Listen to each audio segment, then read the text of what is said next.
These are going to help us set the scene for the following high-level panel on global initiatives related to AI, which will be followed by practical examples of the use of AI for the SDGs.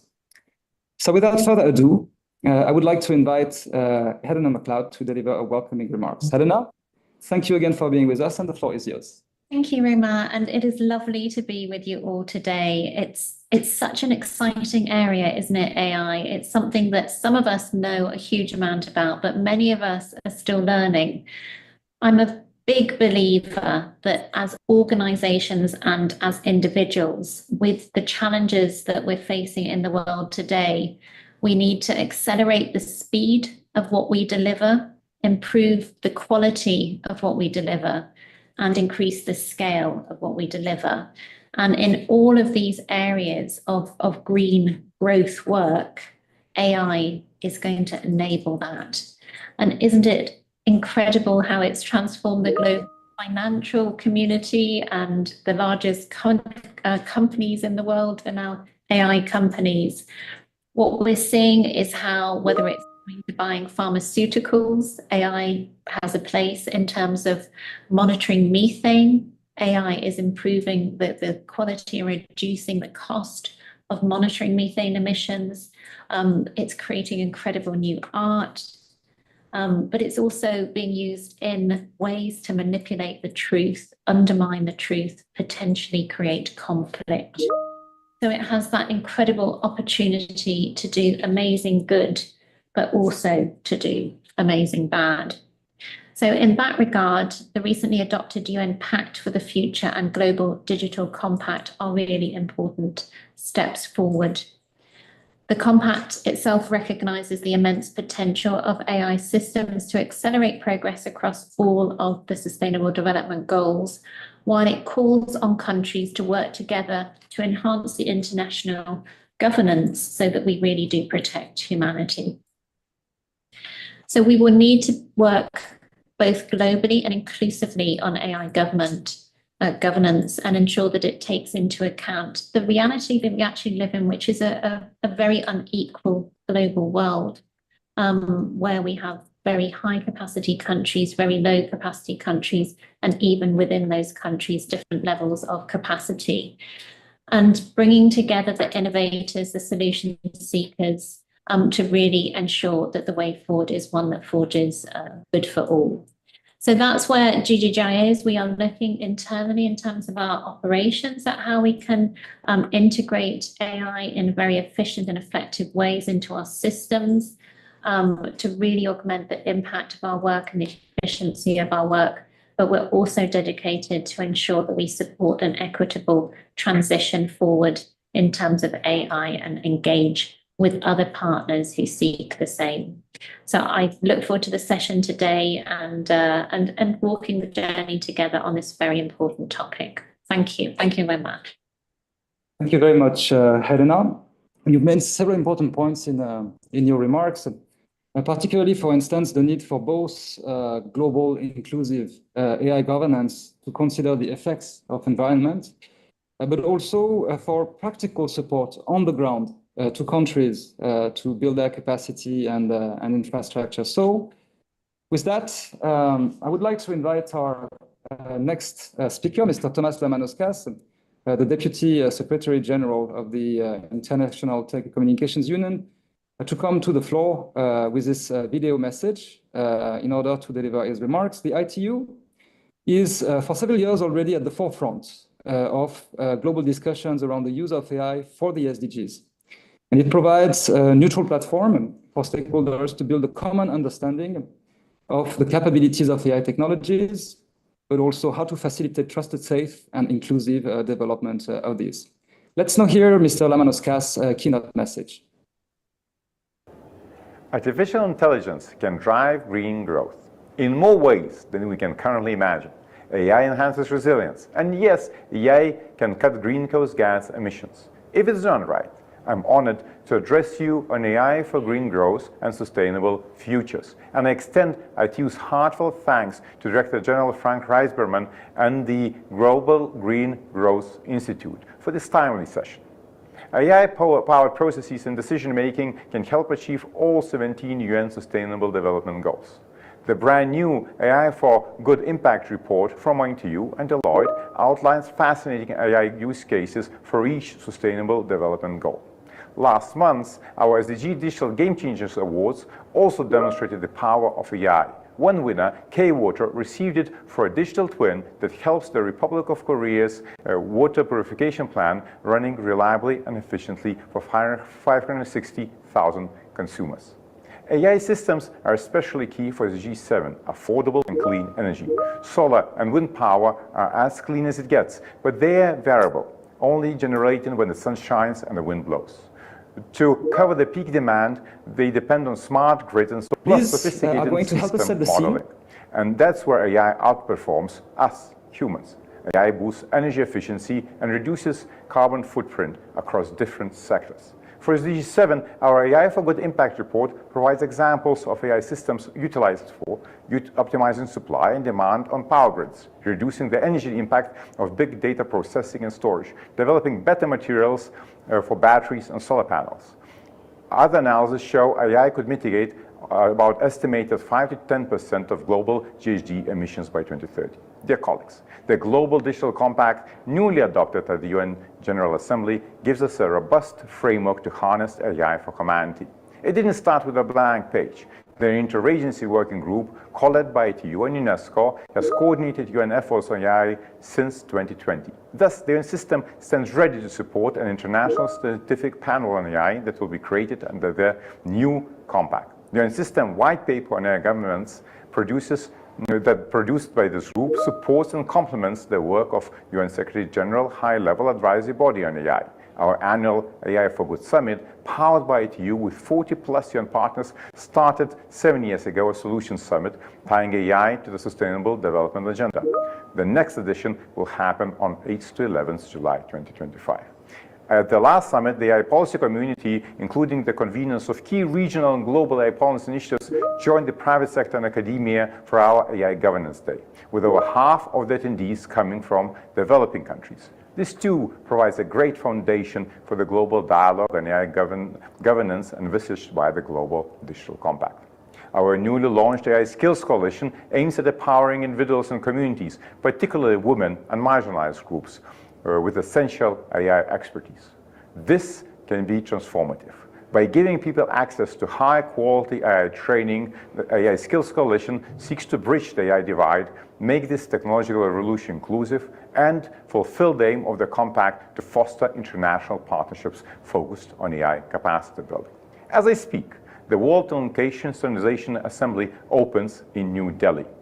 On the sidelines, we, together with our partners in the World Standards Corporation, ISO and IEC, are convening the first ever International AI Standards Summit, which will enable better coordination and collaboration on key AI standards. Dear friends, the Global Digital Compact expresses a commitment to cooperation needed to leverage digital technologies for sustainability while minimizing their negative environmental impacts. Indeed, the global digital industry must take responsibility for its own impact. Leading tech firms now use twice as much energy and produce 50% more GHG emissions than 5 years ago, and consume 90% more water, all due to the AI. Ultimately, AI systems going to worsen climate crisis or help solve it. ITU and partners launched Green Digital Action at COP28 to make our industry a true problem solver. This builds on our many years of work to help the industry become environmentally sustainable through transparent data and technical standards, as well as policy guidance. With COP29 coming up, we've added a green computing track squarely addressing AI. And we're grateful to the Azerbaijan COP29 presidency for announcing the first ever COP Digitalization Day on 16th November in Baku, which will feature a high-level roundtable seeking concrete commitments to green. Dear colleagues, we have a responsibility to make this age of AI an age of prosperity, sustainability, and inclusion. Let's work together to make it happen for all. Thank you. Excellent. Thank you, Thomas. I know Thomas really wanted to be with us today, and we're very grateful that he took time to set the stage and share this video address instead. I think he made a number of important points, especially with regards to the environmental impacts, potential environmental impacts of artificial intelligence. It's great to hear as well that the ITU is now actively working on that. Ladies and gentlemen, this keynote, together with the welcoming remarks of Helena, are actually a good introduction to set the stage for what comes next. We now have an exciting panel on global initiatives for safe, secure, and trustworthy AI for sustainable development. And before I introduce our distinguished panelists for that panel, I would like to take a minute and set a little bit the stage of what we will be discussing together. We've heard Thomas saying that AI can be a game changer for many of the SDGs, that already we have so many use cases that exist, for instance, for AI that is being used in the public interest. So why should we govern AI? First, I would like to say that because if we leave it ungoverned, the opportunities that we have thanks to AI may not manifest, or they may be distributed inequitably. AI may, in that case, be widening what we call digital divides and could limit its benefit to a handful of states, companies, or even individuals. But also because AI brings other risks. We've probably heard about AI bias or the use for surveillance, also used now in different ways, but also joined by newer concerns, for instance, hallucinations, disinformation, potential risks to peace and security, and very relevant for us today, something that has been mentioned earlier, the tremendous rise in energy consumption and the potential impact on climate change. There is no shortage of documents on AI governance. Since the OECD and G20 AI principles were adopted in 2019, several countries and organizations have taken steps to regulate and govern AI at their level. I could quote, for instance, the recent European Union AI Act, but there is also no document at this moment that is truly global in reach and coverage. And that was noted, for instance, by the UN High Advisory Body on Artificial Intelligence in their final report. So more than ever, multi-stakeholder dialogues are needed to help create a common ground and a level playing field to set the foundations of an inclusive and sustainable AI governance. And this is what our panelists will be leading us into with the discussions today. So let me briefly introduce them, while I thank also them for being with us. First, I am pleased to have Director Junhee Lee. Mr. Lee is the Director of the International Science and Technology Rules and Cooperation Division at the Ministry of Foreign Affairs of the Republic of Korea. He and his team played also an important role in the organization of the AI Seoul Summit, which Korea and the United Kingdom co-organized in May this year, and which also led to the important Seoul Declaration for Safe, Innovative, and Inclusive AI. Director Lee, welcome, and thank you for being with us. Next, I'm also honored to welcome Chloé Goupil, Secretary General of the coming 2025 AI Action Summit, which will be hosted by France in February next year, and as an initiative of the French President of the Republic. The summit will aim to help answer what a society looks like when AI is working well and in the public interest. Chloé Goupil is joining us together with Constance Mikiewicz, representing France's Ministry for Europe and Foreign Affairs. Dear Chloé, dear Constance, a warm welcome to our panel.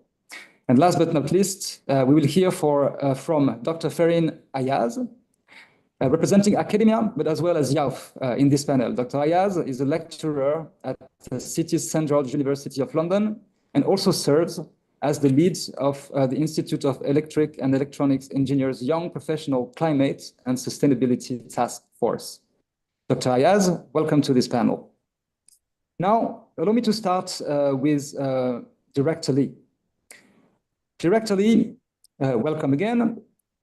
President Yoon recently announced that Korea's ambition is to become one of the world's top 3 artificial intelligence powerhouses by 2027.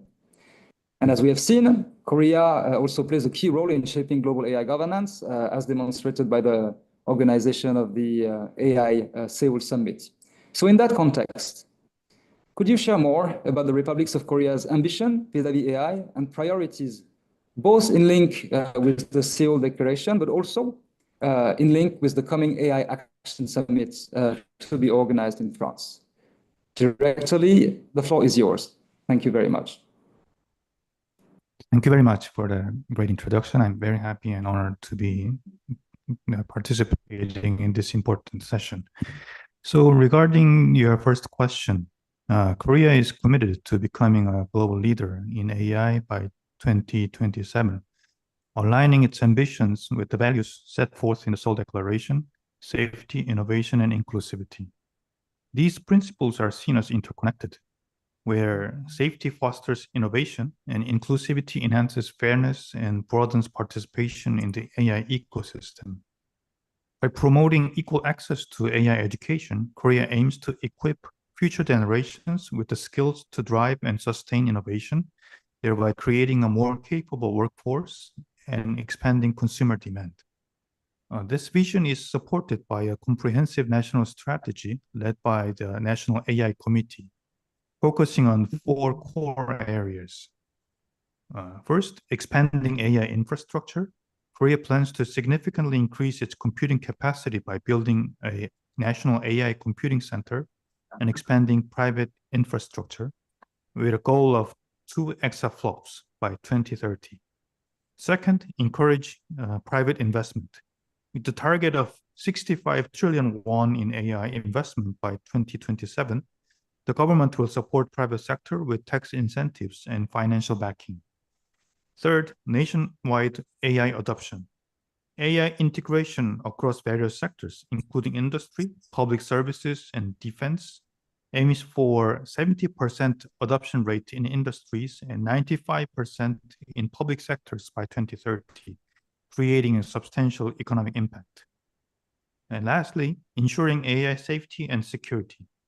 A new AI Safety Research Institute and AI Basic Law will address ethical and security concerns, with Korea advocating for global cooperation on responsible AI usage. Through these initiatives, Korea intends to solidify its role as a leader in AI innovation while maintaining a focus on ethical and inclusive growth. And looking ahead to the AI Action Summit, which will be hosted by France, Korea is actively engaging in discussions with other participating countries to translate the values of safety, innovation, and inclusivity into actionable deliverables that can serve as policy tools and programs. Specifically, Korea is co-leading the Trust in AI track, one of the 5 key domains of the summit, alongside public interest, AI, future work, innovation and culture, and global AI governance. Thank you very much. Thank you, Director. So a very significant ambition from Korea, and you've mentioned 3 keywords here: safety, innovation, and inclusivity. You also know that Korea is positioned as one of the leaders of green growth, right? Korea hosts, for instance, the Global Green Growth Institute. So Korea is also actually committed to net zero greenhouse gases emissions by 2050, which is also significant. In that context, could you outline the role that AI can play in promoting a green, inclusive growth in South Korea? Yes. Korea's AI strategy emphasizes both inclusivity and sustainability. Regarding inclusivity, the Digital Inclusivity Act will be enacted to close the digital divide, reducing the gap in AI access from 28% as of last year to 10% by 2030. The government will also establish a nationwide evaluation system to monitor inclusivity and support for vulnerable populations. Internationally, Korea is committed to supporting AI $1 million to the Korea ASEAN Digital Innovation Flagship Initiative over the next 5 years. On the green growth front, the Ministry of Environment is harnessing AI to address climate challenges. AI applications include flood prediction, dam monitoring, real-time environmental data analysis, and risk assessment for chemical incidents. Additionally, the Korea Meteorological Administration is developing a solution which is a foundation model that uses AI to analyze, which underscore Korea's commitment to leveraging AI for both environmental sustainability and global cooperation. Thank you. Thank you so much. Very insightful and interesting commitments from Korea on the front of using AI for green growth, as well as practical applications in South Korea at the benefit of climate action. Thank you very much, Director Lee, for sharing this insight with us. And it's actually a good transition to our next panelists. Chloé Goupil, Constance Mikiewicz, at the initiative of President Macron, France will be hosting the AI Action Summit in February 10th and 11th next year. So my first question would be, could you share with us more about the priorities of this AI Action Summit, as well as the key outcomes that France expects out of it? The floor is yours. Thank you, Romain. Thank you very much for this opportunity to discuss the interaction between AI and green growth and the fight against climate change. As you mentioned, France will be hosting on February 10th and 11th, 2025, the AI Action Summit, which follows from the Bletchley Park Summit in November 2023 and the Seoul Summit, which was held recently. These two summits were very important in setting milestones in terms of AI safety, which yet we think other challenges also need to be included in this discussion and deserve our attention. So we think we also need to focus on the benefits we want AI to bring to our societies, as you mentioned. This is why we chose to widen the scope of the discussion at our summit in order to include other spheres which are going to go through a great transformation with AI. Work, culture, education, but notably today also the fight against climate change. And that's just to quote a few. This is why we have decided to gear the summit so that we can take action which can help us address these issues. And we call it the AI Action Summit because, as Director Lee mentioned, we want very actionable deliverables to be announced at that moment. We need really to make sure that we've set a focus on enabling AI systems that serve the public interest.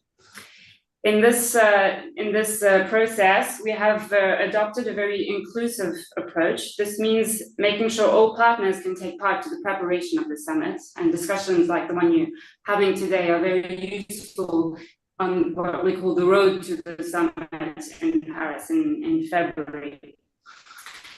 Indeed, having everyone at the table, everyone meaning worldwide, but also across the sectors, through academia, NGOs, foundations, private sector, also artists in the cultural sector, is to us very important so that vision of where we want to take AI in the next few years. Of course, we will be building on many existing processes and initiatives, such as the Global Partnership on AI, GPAI, the work of UNESCO, the UN, and the AI Hiroshima process.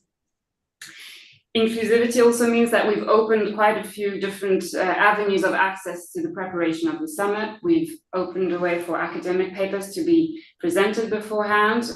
We've also been selecting specific projects that we want to showcase during the summit because they have a specific role in supporting AI for general interest. And we were partnering with a series of events until then. Those are maybe a few opening words on the summit, and I'll hand back to you, Roman. Importance of inclusivity, and I think indeed the approach of the summit has put a lot of emphasis on that, which is very, very important. Now, I mean, we know that one of the key topics of the summit, as you mentioned, is called public interest AI. How can AI work in the public interest? And that includes a number of topics. I think, if I remember well, this speaks about AI openness. This speaks about data governance, the sharing of computer resources, but also skills and talents, as well as two cross-cutting teams, one of which is of particular interest to us today, which is climate impact and climate change. So my question now would be, could you tell us more about, first of all, the importance of public interest AI, but maybe specifically about the intersection between climate change and the rapid growth in AI use? Indeed, so as you mentioned, public interest is one of the key themes of the summit. The specific themes being so broad, we decided to organize the preparatory work along 5 tracks: public interests AI, but also innovation ecosystems, which also has connections with energy consumption, trust in AI, global governance, and the future of work, which for us is also very crucial for the element of sustainability of AI. Public interest is actually not the only forum where we speak about low energy models and climate change, but it has this dimension of gearing AI towards economic, social, and discussed quite specifically, while climate change in general is being discussed as a cross-cutting issue through the preparation of the summit. But if you may, I'll give the floor to Constance on our side, who's following more specifically the preparation of deliverables for the summit. Thank you very much, Chloe, for this broad presentation of the summit. So just to have a bigger focus on what we want to do in the public interest working group. As we said before, the idea here is really to support the creation of AI models for the global good. So we see nowadays lots of AI models that are very focused on, economic opportunities and profits. And of course, it requires a lot of infrastructure, a lot of investments to create AI models. And we want to make sure that we allow the creation of a new ecosystem of AI models that are now for the global good. So AI that will enable education, AI that will enable as we said, the fight against climate change, AI for health. Is also to reduce the AI digital gap between North countries that have all the infrastructures, all the investments to create those AI models, and more Southern countries or emerging countries that don't have this infrastructure to create those models. And within this, we have, of course, the cross-cutting theme of the climate and the environmental impact of AI models. So what we want to do with this public interest working group is to be able to have the emergence of those AI models that will be able to be less energy consumption, so to be more like energy friendly. For that, we would love to have more investments in from VCs, from companies to create those energy friendly AI models. We want to favor, of course, the emergence of maybe infrastructures like hardwares, data centers that we know that are that consumes a lot of energy, and we want to favor the emergence of those data centers or those infrastructures being more energy friendly. And that's more on the infrastructure side. But we will also would like to have a focus on maybe bringing together policymakers and countries to compare the energy performance of their AI companies, so we have like a common framework of what we can do to produce AI models that are less, that consume less of energy. And we will also very much would like to showcase what is already being done on the international scene, in the policymaking scene around this environmental impact of AI. And for example, there is an important work that is being done right now by international organizations like UNESCO, OECD, ISO, ITU, all working together towards a common roadmap on measuring the environmental impact of AI. And this is something that if we manage in creating this common roadmap with common criteria on how to measure the environmental impact of AI internationally, it's something that we will also like to promote and showcase during the summit. So all those different ideas, also the question of maybe favoring more transparency on energy consumption of data by company, all those different ideas is something that we want to include in our summit, and that will be also part of the public interest working group. Thank you so much. I think this is really, really helpful in helping understand the outcomes and the discussions that are taking place and will take place during the summit on this topic of environmental and climate related impacts of AI, and how important it is actually that actors get together to define a bit of a common understanding and a common set of rules or standards in order to regulate that or govern that going forward.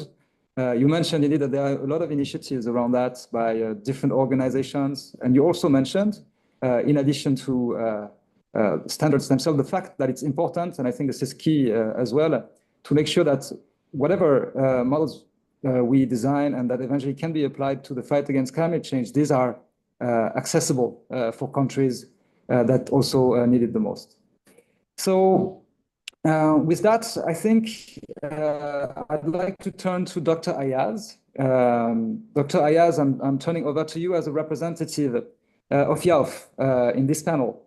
And I'd like to ask you, as such, what are the key subjects which are related to this intersection between AI, the environment, and climate change that you would like to, or that you would expect, or that you would wish to see discussed in the coming global summits, and especially perhaps this coming AI Action Summit?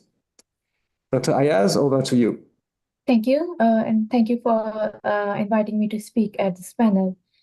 So when I talk about the key subjects intersecting AI and environment and global change in the climate, it has already been discussed in the keynote speech and by Ms. Chloe as well. So first of all, we have to make sure that the AI models that we are designing should be inclusive. In terms of inclusivity, we often talk about how inclusive it is worldwide, like every group or every country in the world should be included in these discussions. But we often forget that inclusivity can also be considered in terms of gender.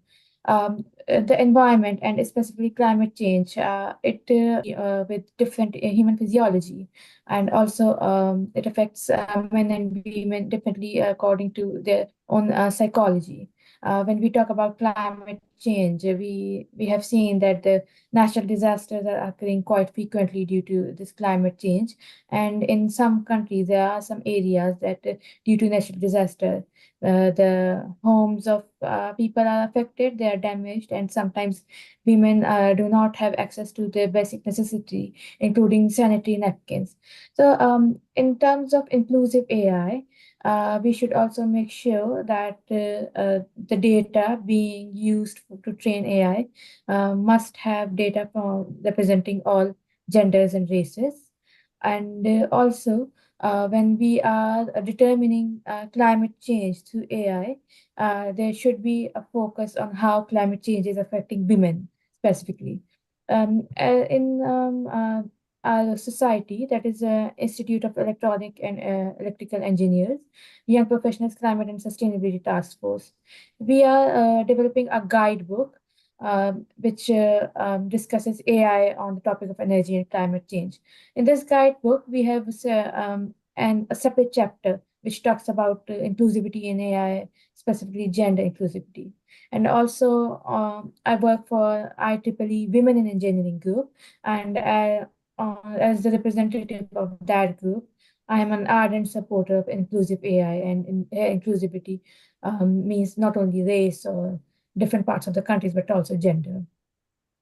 So that's the first topic. I would also want to talk about another topic, that's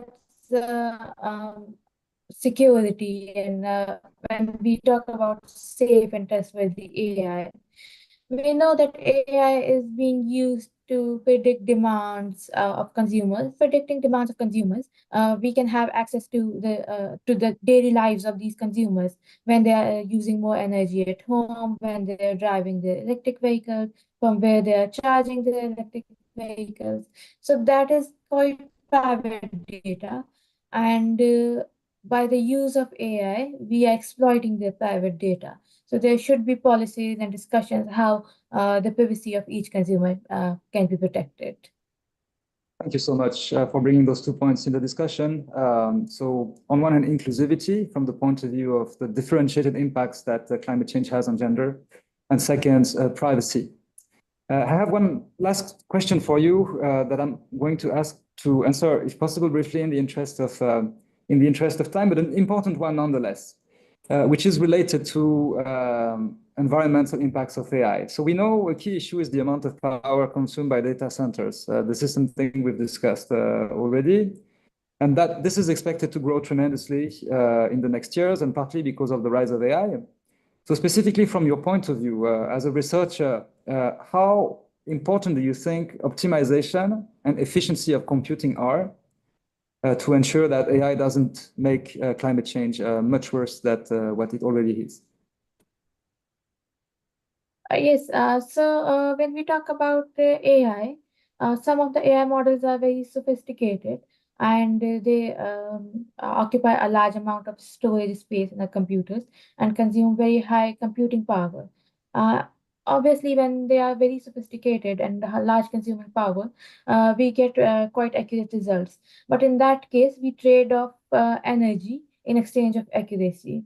However, when we are talking about environment, and specifically net zero, and that too with renewable resources alone, we know that we don't have much infrastructure that to produce a high amount of energy through renewable resources.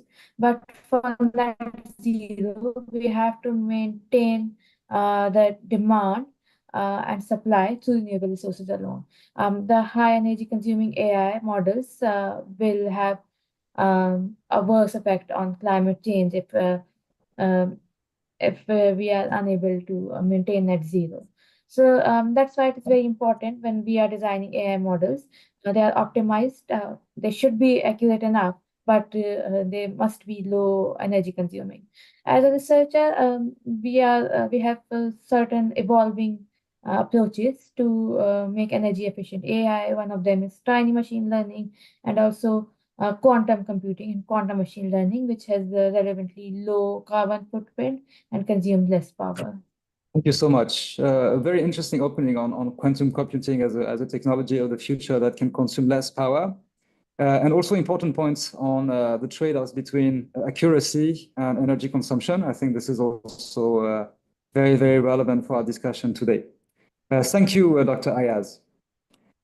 So, ladies and gentlemen, with this, we are going to conclude the first half of the session. And I would like, on behalf of GGGI, to give a huge accolade to our 4 panelists for sharing these deep insights with us.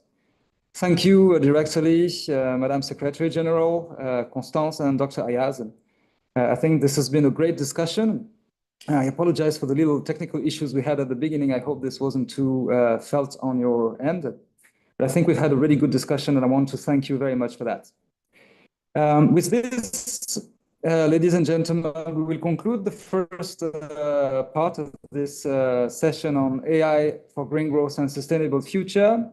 And in the next section of the event, you will see that some of us are actually already working hard to bring practical solutions to some of the most pressing challenges that we face. So you will see practical examples of artificial intelligence being used at the benefits of the Sustainable Development Goals.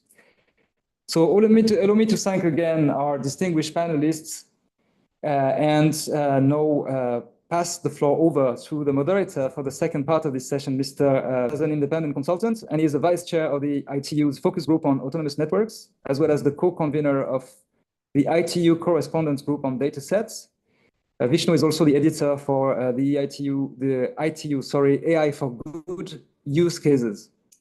Vishnu, welcome, and the floor is yours. Thank you very much, Roman. It's a great pleasure to be here, and it was truly a great session that you had just now, and congratulations to all the colleagues. So now I would go like this. I would briefly introduce what is coming for you. We will look at presentations which involves projects on the ground. That's the name of this session. AI for Sustainable Development Goals, Climate Action, and Green Growth.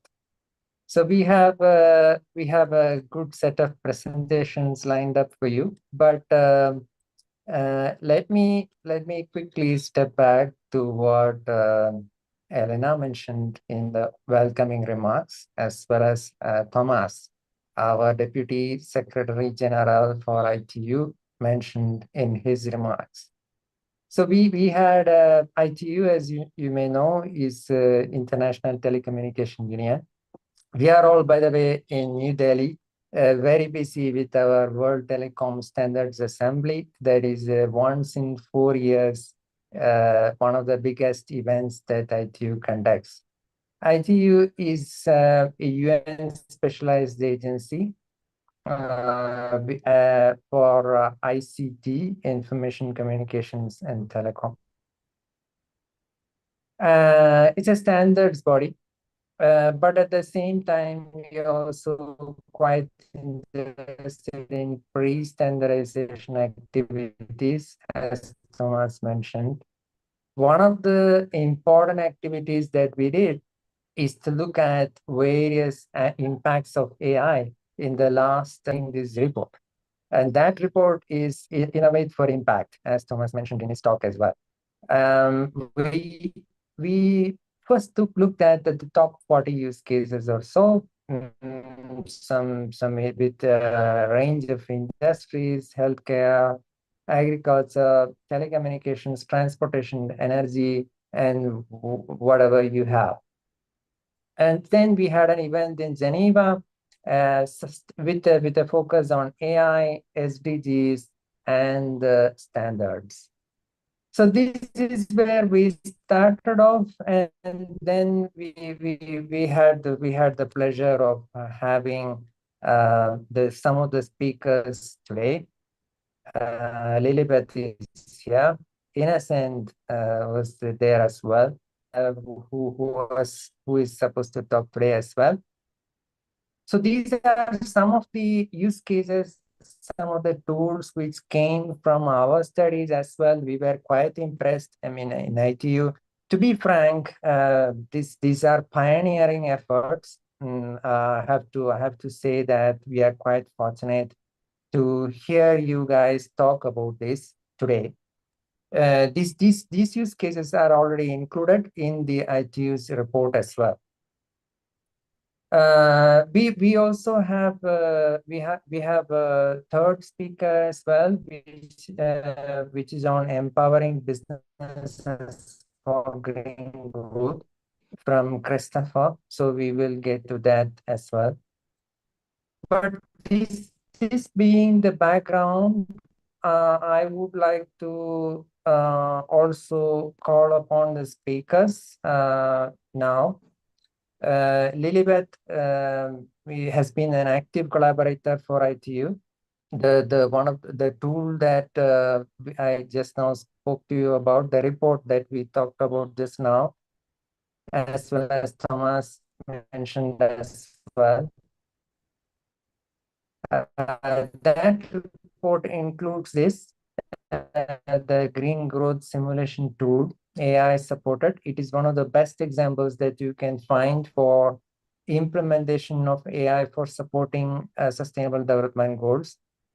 Lilibeth is Deputy Director, Program Manager for the Green Growth and Performance Measurement for the Green Growth Institute, European Office, Hungary.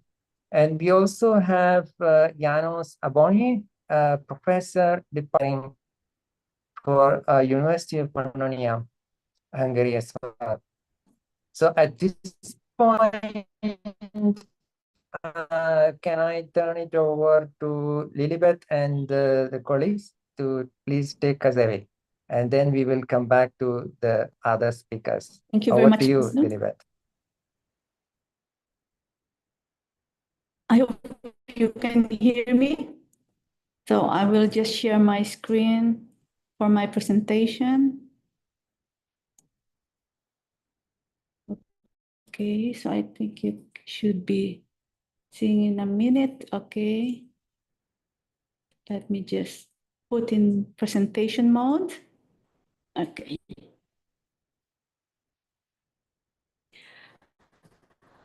Right, so I will, as Visnu said, I will present to you the AI-supported green growth simulation tool, which we use at GGI to assess SDG co-benefits. So let me give you first the objectives for this green growth simulation tool, which I will call GGSIM for short throughout the presentation. So what you see here, the 4 items here are the challenges that the GGSIM is trying to address in order to support GGI in the alignment of policy framework with the SDGs, which is mission 2 of the GGI. And this requires sophisticated and innovative tool in inclusive green growth plans, LTLEDs, NDCs, and NOPs. So, but let me go first to the very basic of this model, because this model is linked to the Green Growth Index framework, which is composed of 4 dimensions: efficient and sustainable resource use, green economic opportunities, social inclusion, and natural capital protection. Each dimension has 4 pillars. The importance of this is about including very important SDG indicators for each of these pillars. So by now we have about 34% or 71% of the 48 SDGs covering SDGs for this index. But we noticed that most of the policy measures are falling under the efficient and sustainable resource use. But of course, we would like to know what would be the impact of these policies on the other SDG indicators in other dimensions and in the other pillars. And this is exactly what the GGSIM is doing. So let me introduce to you the framework and the applications of the GGSIM until now. So as you see here on the right lower part, the model outputs of the GGSIM are the SDGs. So the values of the SDGs from 2020 to 2050, because the index is only covering the assessment of performance in green growth transition from 2000 to the present. But the national policies would like to know what would be the impact of their actions, climate actions until 2050, which is the information they have to provide the UNFCCC. So we have developed this model this tool with interlinked system dynamics models for different sectors or systems like energy and transport, AFOLU, water, material, and waste. So the inputs here are the mitigation and adaptation measures from NAPS, NDCs, or LT-LEDs. This is another representatives or SDG indicators of the Green Growth Index. So what we're trying to do is to interlink them. Why do we want to interlink them? Because as I said, the policy measures are falling under the efficient impact on natural capital protection, green economic opportunities, and social inclusion. By interlinking these different models, we will be able to see how the measures are trickles down to the other SDGs. But the challenge here is going to the SDG in terms of application of the AI. But first, let me just give you an example of the relevant SDGs. We have actually applied already the GGSIM in the Ethiopia LT-LEDs of the governments admitted to the UNFCCC, Faso and Hungary LT-LEDs, as well as the NAP or National Adaptation Plan for St. Lucia and Senegal. So you can see examples of the results for different sectors or systems, where you have the results from 2020 up to 2050 for different scenarios which were given by the government. So here the results of the GGSIM will then be index scores not only for the baseline, so the past years, but also for the future. And so now we will be able to see the index scores from 2010 to 2050 for the different SDG indicators. Now, this is what Vishnu was saying. We participated in the Innovate for Impact, the winning age. So on the left side, you see this system dynamics models. This is the previous GGSIM that we have used, but we were not able to social and gender SDGs. So now we are using the AI-based network and data analysis to be able to link this energy and transport to the social inclusion. This is an example of how we use the machine learning to validate the models of the system dynamics models and the AI support the GGSIM on different social inclusion models. So we have created our AI-supported GGSIM International Expert Group on October 4, while we are asking the experts to review the GGSIM, including invited or confirmed participation of about 20 experts, and we will continue to the AI-supported GGSIM. On behalf of Dr. Llanos, our partner from the University of Pannonia, with whom Thank you very much, Lilibet and Llanos. I think it's a great pleasure to hear your talk again. And it gives a very comprehensive view. In fact, I was taking notes and I see that it links policies as well as SDGs as well, and AI comprehensive view that you gave us.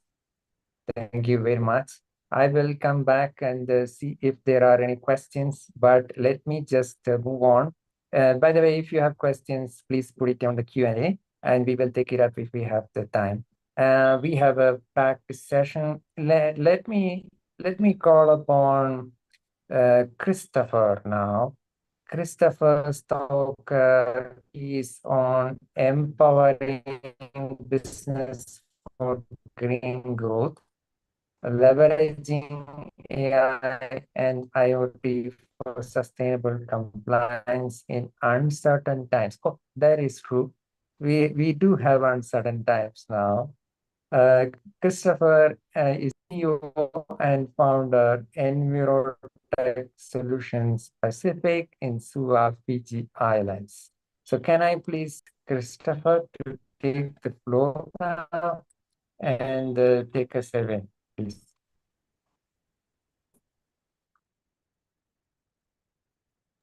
Christopher, are you there? Okay, maybe while Christopher is coming back, maybe let me ask a few questions for when Christopher is back, we can switch to his talk. Lilibet, your models that you mentioned, what we found in the ITU's analysis, we had quite a few use cases, in fact, 200 over. And yours were very unique. I mean, the tool that you built up is very unique.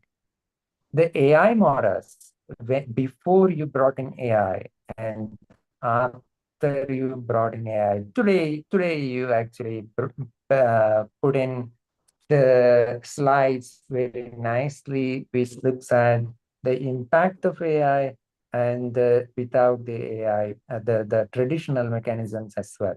Do you see the impacts in applying AI for this tool? And what kind of impact do you see? Can you explain what has AI benefited for you, please? Thank you very much, Vishnu, for that question. First of all, we have actually been using AI in the last 2 years. We have been using AI to validate these very complex system dynamics models because as you have seen, there are lots of models that we are interlinking. And these models are validated models that we have taken from other sources. But of course, still, especially when we connect them together, there will be lots of uncertainties there. And so we need AI to validate the model. So that was the first results that I've shown to you. But the most important thing is in terms of policy, we were hindered in the past years to include social inclusion. At GGI, all our projects has to assess what is the gender and social inclusion benefits of the projects. And without any tool that can help us, just assessing qualitatively, that will not help us, especially if we are analyzing policies in the energy sector, in the water use, where you really measure quantitatively. So that was our challenge. So what we tried really to do is to find a solution how we are going to link these SDG indicators, which are very important for developing countries, because this, based on our index course analysis, we saw this is where many of the developing countries are really lagging. So we have to see how will they perform if the governments will introduce their policies. Are they going to benefit, or are there trade-offs on the social inclusion and gender?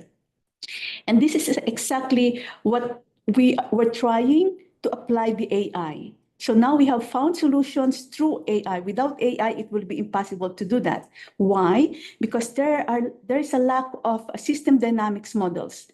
We have lots of conceptual models, but no system dynamics models that we can link in the other systems. And if there's a simple system dynamics models, and these two challenges AI is doing for us. Okay, so first AI allow us to link these conceptual models with the traditional system dynamics models, and then we select the data so that the missing data will be created.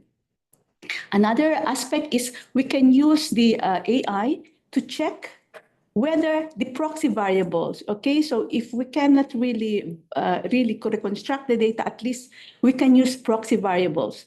We can use the AI to check how close these proxy variables are to the real data that we are trying to represent.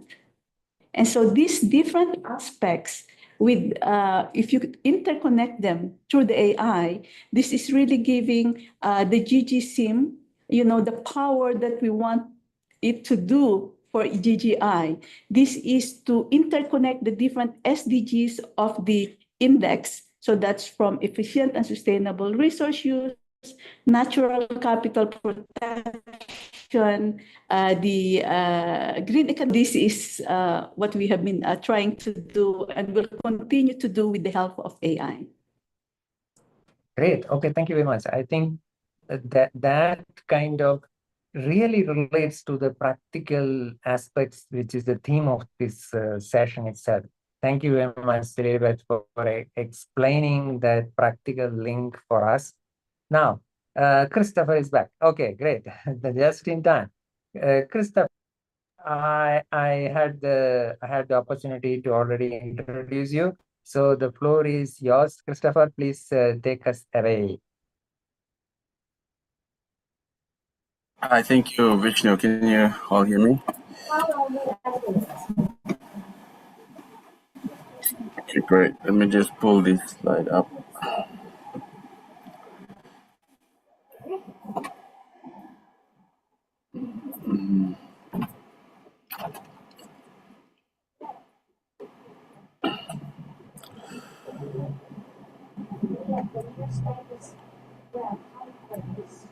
Hold on.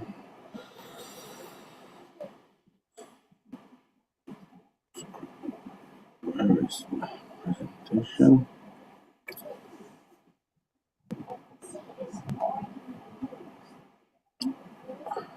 There we go. Great.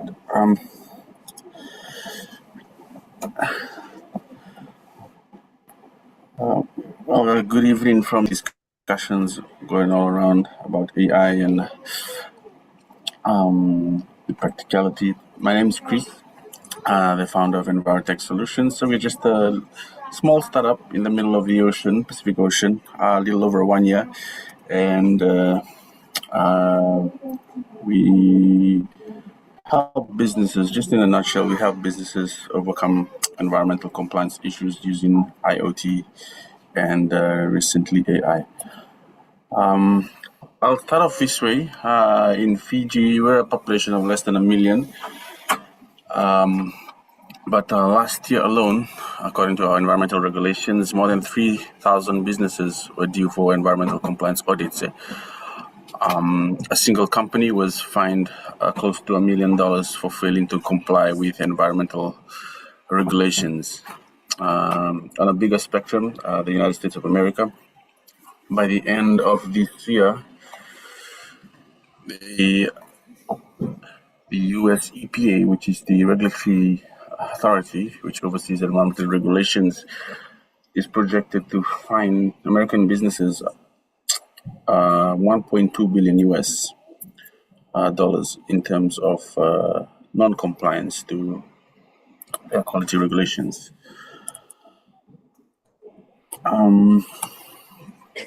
As I said, my name is Chris. I'm the director of Envirotech Solutions Pacific. We help businesses avoid environmental compliance issues and work in harmony with the environment.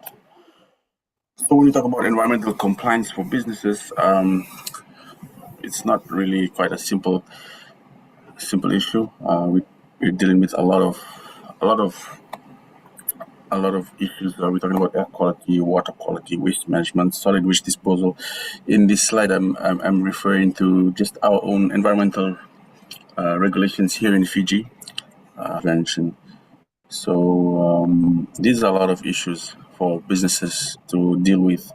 There's a lot of complexities. Not all businesses have the resources, the technical capacity to understand these all these regulations. Which brings us to an issue. As I mentioned earlier, number one, complexity. So many different regulations, and this is also cross-cutting. Not only in Fiji, it's an issue throughout Fiji and the Pacific region, and all third world countries. Not only third world countries, but as in my first slide, first world countries like America itself also face these issues. So complexity. There's so much environmental regulations, high costs, apart from fines.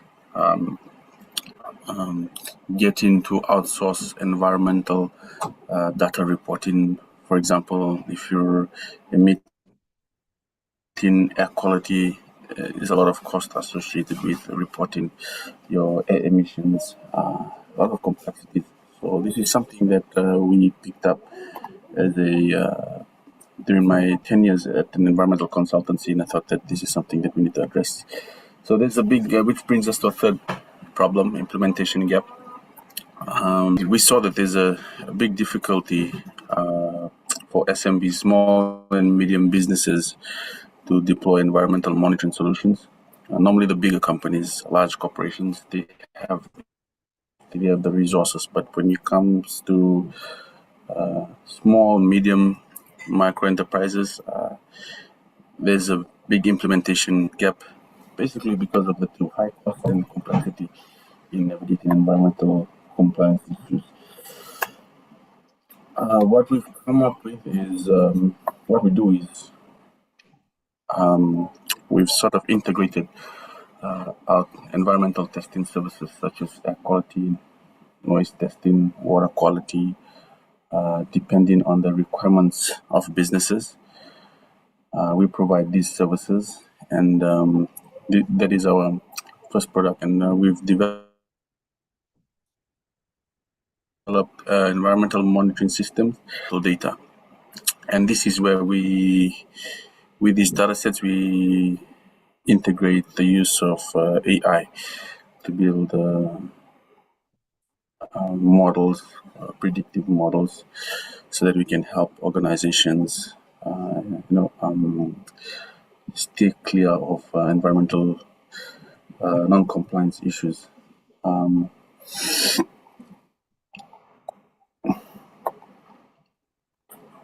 So just head on. So as mentioned earlier, by leveraging IoT, real-time data, and AI, we found that these technologies provide less hassle and definitely cost-effective, economically efficient. With AI, we are able to automate so much processes and reduce human resources. So we've actually outsourced environmental compliance reporting for not only large corporations, but for small businesses as well. We build environmental monitoring systems for any business size, and we've reduced the cost of reporting or building environmental monitoring systems by nearly 80%. In a nutshell, I won't go too deep into this. So basically, this is what we use currently to build our most with AI, Google AI Studio. As a small island nation, it can be quite tough.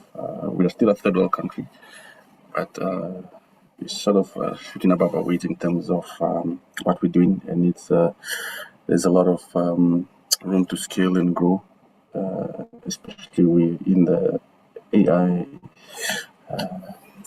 area where everything is still very new and developing. Within the last 12 months, I think we've managed to generate a lot of traction. We've had a lot of support from businesses from various fields. We talk about tourism industry, R&D, conservation societies, industrial, manufacturing, and earlier this year we were privileged to be named one of the top 100 out of, I think, 10,000 businesses in the Indo-Pacific area in terms of climate tech. The US State Department also acknowledged our efforts. We were ranked top 8 in upcoming innovations across the globe.